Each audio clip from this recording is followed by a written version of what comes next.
Yahvé Elohim Tsevaot. Je ne suis pas assis dans l'assemblée des moqueurs et je ne m'y réjouis pas. Je ne me suis pas réjoui, pardon, mais je me suis assis solitaire. Voilà, c'est ça la marche chrétienne. Mais je me suis assis solitaire à cause de ta main, car tu me remplissais d'indignation, pardon. Pourquoi, je continue, pourquoi ma douleur est-elle continuelle? Pourquoi ma plaie est-elle incurable et refuse-t-elle d'être guérie? Serais-tu pour moi, il parle à Dieu, pour moi, comme une source trompeuse, comme des eaux qui ne durent pas? Jérémie parle à Dieu. Jérémie expose sa souffrance de Dieu. Jérémie était un prophète de Dieu. Et toutes les prophéties que Jérémie a prophétisées se sont accomplies. Oui, c'était un prophète, un homme authentique, un homme véritable de Dieu. Ces prophéties se sont accomplies. Mais Jérémie a marché depuis son jeune âge dans la persécution, dans la douleur. Il le dit lui-même, il s'est assis seul, solitaire, persécuté de tous, haï de tous. Il demande à Dieu pourquoi est-ce qu'il continue de souffrir. Pourquoi est-ce que Dieu n'arrête pas cette douleur-là? Jérémie parle à Dieu. Parce que cette douleur-là vient de Dieu.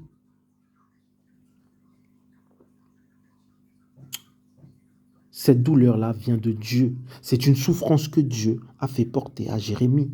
C'est un poids que Dieu fait porter à Jérémie. Marcher avec Dieu, c'est souffrir en silence. Cela veut dire une chose, mes amis, qu'on ne se trompe pas. C'est ça l'évangile, c'est ça la vérité. Et tous, malheureusement, tous ne seront pas sauvés. Parce qu'il y a des gens qui ne veulent pas souffrir pour Dieu, qui se prétendent de marcher avec Dieu, qui prétendent connaître Dieu, comme dans toutes ces religions, mais qui ne souffrent pas pour Dieu, qui ne marchent pas avec Dieu, qui n'accomplissent pas sa parole. C'est ça la vérité. Il faut souffrir pour être enfant de Dieu. On doit souffrir. On doit souffrir pour être enfant de Dieu. Et il y a un homme que j'aime beaucoup, l'apôtre Paul, à qui on peut dire quasiment la totalité du Nouveau Testament, qui reprend mot pour mot l'Ancien Testament, l'apôtre Paul, que Dieu a utilisé à travers, que Dieu a fait de l'apôtre Paul un instrument incroyable, les miracles qu'il a fait, l'évangile qu'il a prêché. Et Paul, on va aller en 1 Thessaloniciens, versets 3 à 4, pour vous dire en fait, pour que nous comprenions aujourd'hui, moi aussi, que l'évangile, que marcher avec Dieu, c'est souffrir. Ça ne veut pas dire qu'on va souffrir tout le temps, mais l'évangile, c'est un poids, un fardeau que Dieu nous donne à porter. Alors, 1 Thessaloniciens, versets 3 à 4.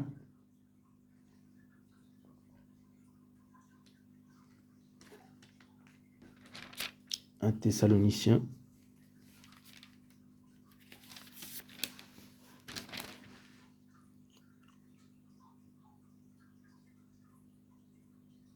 Alors, c'est pourquoi nous ne pouvons attendre davantage. Nous avons trouvé bon de rester seuls à Athènes. Et nous vous avons envoyé Timothéos, notre frère serviteur d'Élohim et notre compagnon d'œuvre, dans l'évangile de Machia, pour vous affermir et pour vous exhorter au sujet de votre foi, afin que personne, alors là, je continue, afin que personne, je lis, ne soit troublé dans ses tribulations.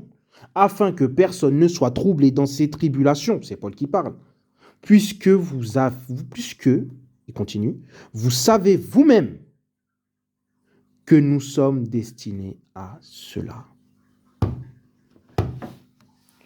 Voilà la phrase que l'apôtre Paul nous laisse à nous qui sommes chrétiens.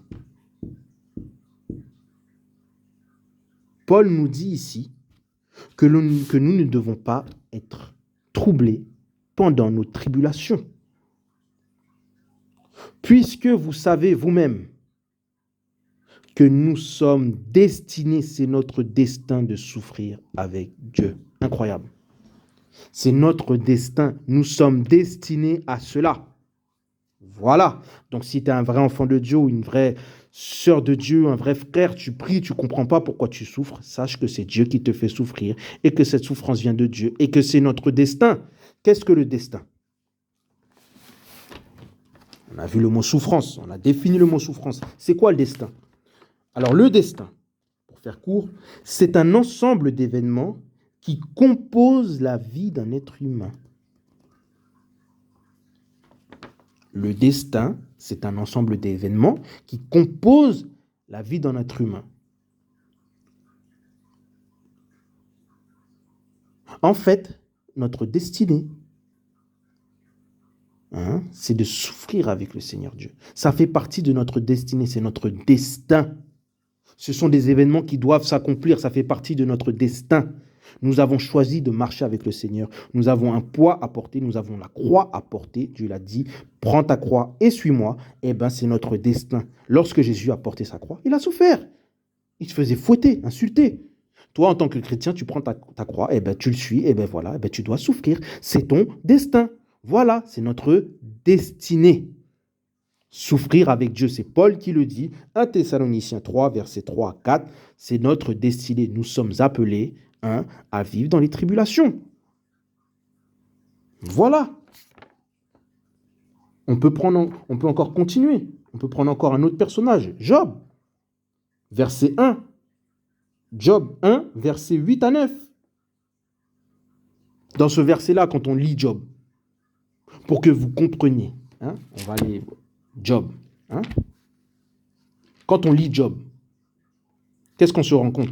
Parce qu'on pense que quand on est persécuté, c'est l'ennemi, Satan veut me faire ci, veut me faire ça, c'est ma famille, j'ai pas de chance, je suis détesté, pourquoi je souffre? Je parle aux vrais enfants de Dieu, ceux qui servent le Seigneur de tout leur cœur, qui se sanctifient, qui marchent hors de ce monde. Job 1, versets 8 à 9. Je lis. Dieu dit, alors, Yahvé dit à Satan, d'où viens-tu? Et Satan répondit à Yahvé, disant, je viens de courir ça et là la terre, et de m'y promener. Alors c'est incroyable, parce qu'on pense que voilà, Satan est méchant. Non. C'est vrai que Satan dirige le monde, c'est vrai, Dieu lui a remis l'autorité. Mais le vrai patron, le vrai boss, c'est le Seigneur Jésus-Christ. Et là, qu'est-ce que Dieu dit? Yahvé dit à Satan, as-tu fixé ton cœur sur mon serviteur Job? Ici, c'est en hébreu. Il n'y a personne comme lui sur terre. C'est un homme parfait et droit, craignant Elohim et se détournant du mal. En fait, je suis en train de te dire qu'en fait, c'est Dieu qui a fait que Job souffre autant. C'est pas Satan. Satan ne peut rien faire tant que Dieu ne lui autorise pas. C'est Dieu. C'est le Seigneur Yahushua lui-même. Voilà, c'est ça l'évangile, c'est la souffrance. C'est la souffrance. Je peux vous donner encore d'autres chapitres parce qu'il faut s'appuyer sur la parole. C'est la souffrance. C'est ça l'évangile. C'est ça marcher avec Dieu. C'est souffrir en silence à part pour le Seigneur. Ecclésiaste 11, versets 8 à 9. Je prends encore quelques versets. Alors, Ecclésiaste 11, versets 8 à 9.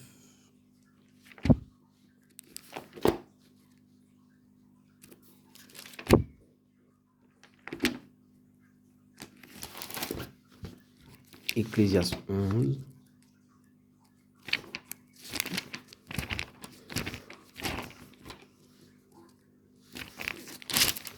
Alors, on y arrive. Ecclésiaste. 8. Ecclésiaste. Alors, Ecclésiaste 11, versets 8 à 9. Qu'est-ce qu'il nous dit ici en Ecclésiaste? Mais si un être humain vit de nombreuses années, qu'il se réjouisse et qu'il se souvienne des jours de ténèbres. Eh oui, des jours de ténèbres. Car attention, qui seront en grand nombre. Voilà. La Bible nous dit qu'en fait, il y aura plusieurs jours difficiles. Ils seront en grand nombre.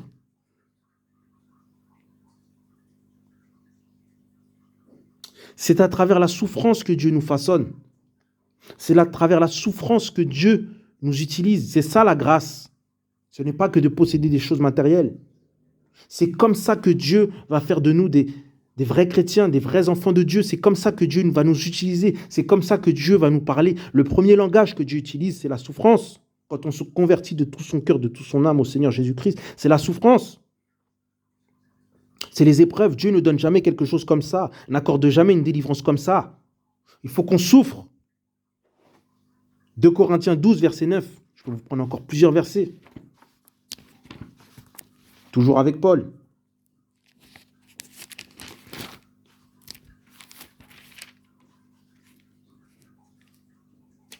On va en 2 Corinthiens 12. 2 Corinthiens.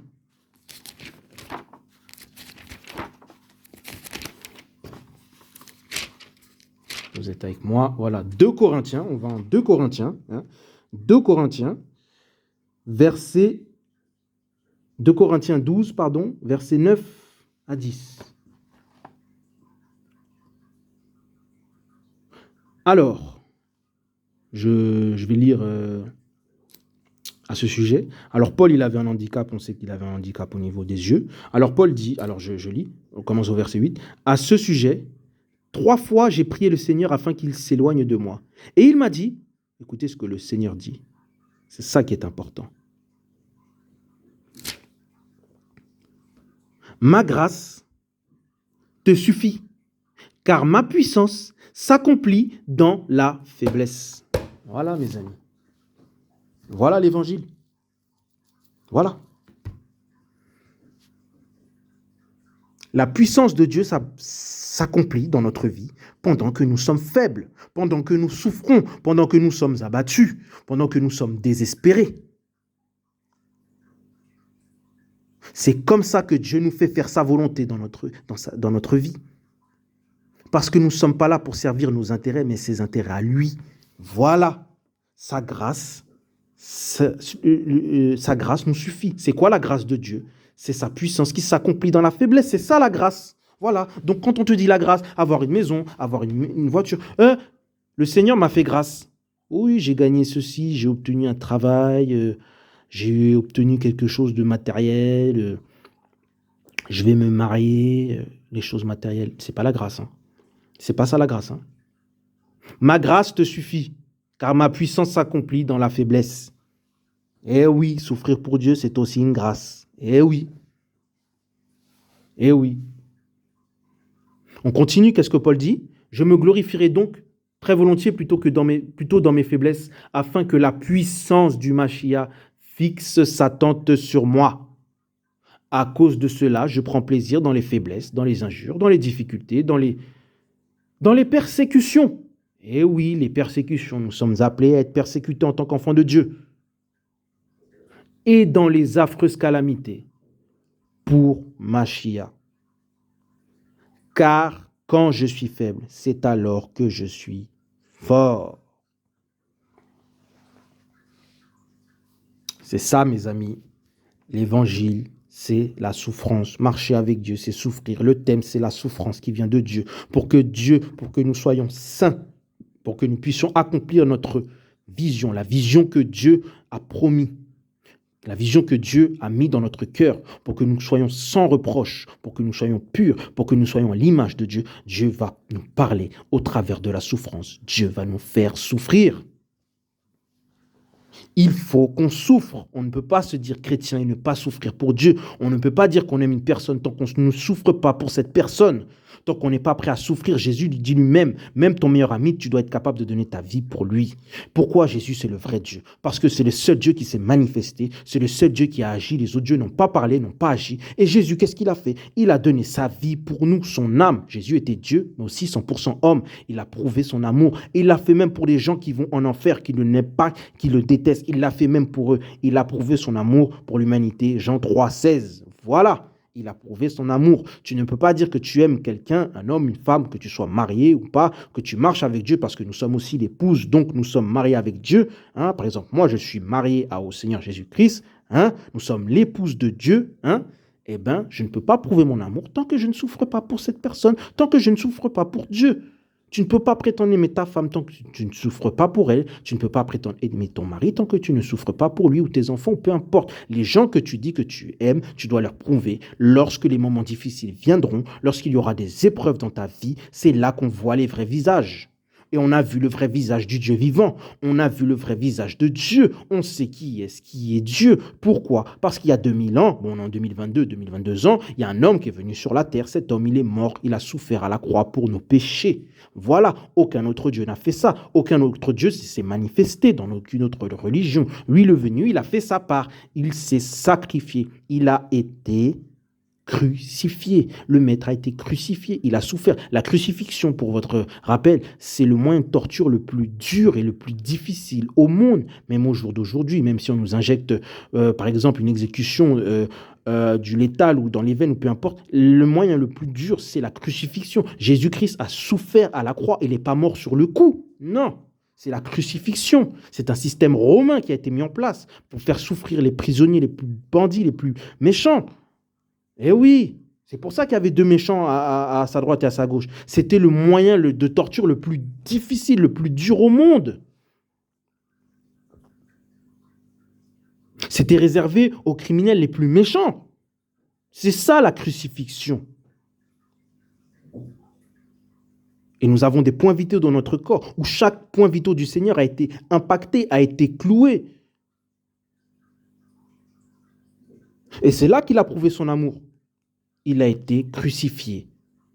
Et oui, le moyen, l'exécution la plus douloureuse au monde, c'est la crucifixion. On frappe à tes points vitaux. Le sang coule, mais tu ne meurs pas. Ben oui. Hein? Si on prend le maître, on dit qu'on est enfant de Dieu. Eh bien, on doit souffrir pour lui.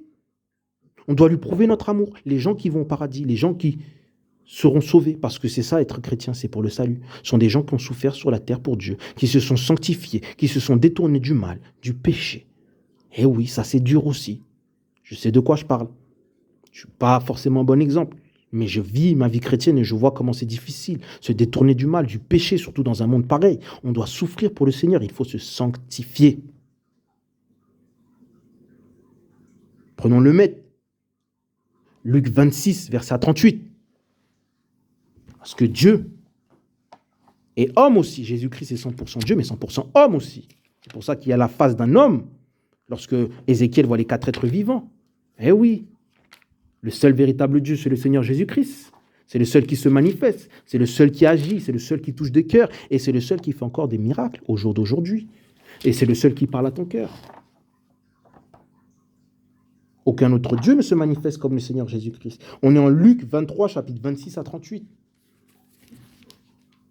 26, Luc 23. Nous sommes en Luc 23, verset 26. 23, verset 26. Je ne vais pas tout lire, quelques passages. Et comme ils l'emmenèrent, ils prirent un certain Shimon de Cyrène, qui revenait des champs, et ils le chargèrent de la croix pour qu'il la porte derrière Yeshua. Être chrétien, c'est porter sa croix. Voilà. Exactement. Être chrétien, c'est porter la croix.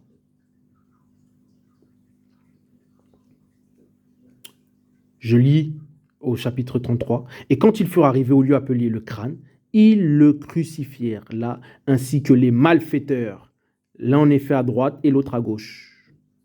Jésus-Christ a été crucifié. Il a souffert, il a porté sa croix. En tant que chrétien, nous sommes appelés à souffrir. Il a été humilié. Ils lui ont craché dessus. Eh oui, il a souffert. Il a souffert. Ils ont attelé des outils spéciaux pour lui arracher les côtes. Ils lui ont craché au visage. Être chrétien, c'est porter sa croix. Être chrétien, c'est souffrir pour Dieu. Si notre Père a souffert, on se dit chrétien, Christ, eh bien nous aussi, nous sommes appelés à souffrir. Et c'est ça l'évangile, c'est ça le thème aujourd'hui. Nous sommes appelés à souffrir pour Dieu. Nous devons prouver notre amour. Être chrétien, c'est souffrir pour le Seigneur Jésus-Christ. Alors, pour terminer, Aujourd'hui, ce que je peux dire, c'est que les vrais enfants de Dieu sont cachés. Ils vivent un véritable évangile. Bon, pas forcément dans les assemblées. Ça ne veut pas dire que si tu vas à l'assemblée, c'est forcément mauvais, mais cachés. Et souffrent en silence avec le Seigneur. L'évangile, marcher avec Dieu, c'est souffrir. Beaucoup de gens disent qu'ils marchent avec Dieu, mais ils ne marchent pas avec Dieu. Ils ne souffrent pas pour lui. Ils ne se détournent pas du mal. Ils ne se détournent pas du péché. Ils aiment l'argent plus que Dieu. Tu ne peux pas marcher avec Dieu et continuer à aimer l'argent. Soit tu aimes l'argent, soit tu aimes Dieu. Par exemple, moi, je fais du Seigneur Yahushua Mashiach, Jésus-Christ, mon argent à moi. C'est Dieu mon argent. Ce n'est pas l'argent des hommes, du monde ou la monnaie que l'homme a imprimée. D'ailleurs, c'est une marque satanique. Non, c'est Jésus qui est mon tout en tout. C'est mon épouse, c'est mon argent, c'est mon bien, c'est ma vie, c'est la personne que j'aime. Et si je dis que je l'aime, eh ben je dois souffrir pour lui, parce que lui, il a souffert pour nous. Et on doit lui remettre nos fardeaux, nos épreuves. On pense que ça vient du diable, ça vient de lui. C'est pour nous façonner. C'est pour qu'on soit à son image, à sa ressemblance, pour faire la mission qu'il nous a promis de faire. Parce que nous sommes des appelés de Dieu, nous sommes des enfants du Seigneur. Nous marchons avec le vrai Dieu. Nous parlons et nous communiquons avec lui. Il rentre dans nos vies, il nous montre des visions. Il nous dit quoi faire chaque jour. Le Seigneur est à nos côtés chaque jour. Et nous sommes appelés à souffrir. Et pourquoi j'ai lu ce passage dans Luc? Parce que nous sommes appelés à porter notre croix, nous aussi. Il faut que nous portions notre croix jusqu'à notre salut final. C'est ça l'évangile, c'est de souffrir avec Dieu. Le thème, c'est la souffrance qui vient de Dieu. Les souffrances que nous subissons, nous pensons qu'elles viennent du diable, qu'elles viennent de démons, qu'elles viennent des hommes. Non, lorsqu'on est véritable enfant de Dieu, c'est Dieu qui nous suscite des ennemis, c'est Dieu qui nous permet les persécutions, c'est Dieu qui permet que certains démons nous attaquent, c'est Dieu qui fait tout ça. Pourquoi? Parce qu'il nous façonne à son image, à sa ressemblance, afin que nous puissions réaliser la mission que nous avons sur la terre. C'est ça le message aujourd'hui. Donc voilà, il faut que nous comprenions que nous sommes appelés à souffrir. Et lorsque les tribulations viennent, lorsque les épreuves viennent, ça peut être la maladie. Ce n'est pas parce que tu es chrétien que tu ne vas pas tomber malade. Ce n'est pas parce que tu es chrétien qu'il ne va pas t'arriver des problèmes. C'est faux. Quand tu vas te convertir, tu auras des problèmes, tu auras des soucis, tu vas souffrir. Ben oui, c'est pas ça. C'est pas la vie de rêve être chrétien. Non. Nous devons comprendre que ces épreuves-là viennent de Dieu, du Seigneur Tout-Puissant lui-même, qui va nous façonner à son image et à sa ressemblance. C'était le thème aujourd'hui. Je ne vais pas être trop long et je termine là-dessus. Alors, soyez bénis, fortifiez-vous, continuez de prier, ne relâchez pas. Comprenez que cette souffrance ne vient pas ni de vous ni des hommes. Oui, parfois on fait des erreurs, mais je parle aux vrais enfants de Dieu qui se sanctifient, qui ne veulent plus pécher, qui ne sont pas du monde. Mais sachez que la plupart des souffrances que nous avons viennent de Dieu. Donc voilà, viennent du Seigneur Jésus-Christ, le vrai Dieu. Amen. Au nom de Jésus-Christ, nous avons prié, c'était le thème d'aujourd'hui. Bonne journée à vous. Nous étions lundi 16 mai 2022. Amen.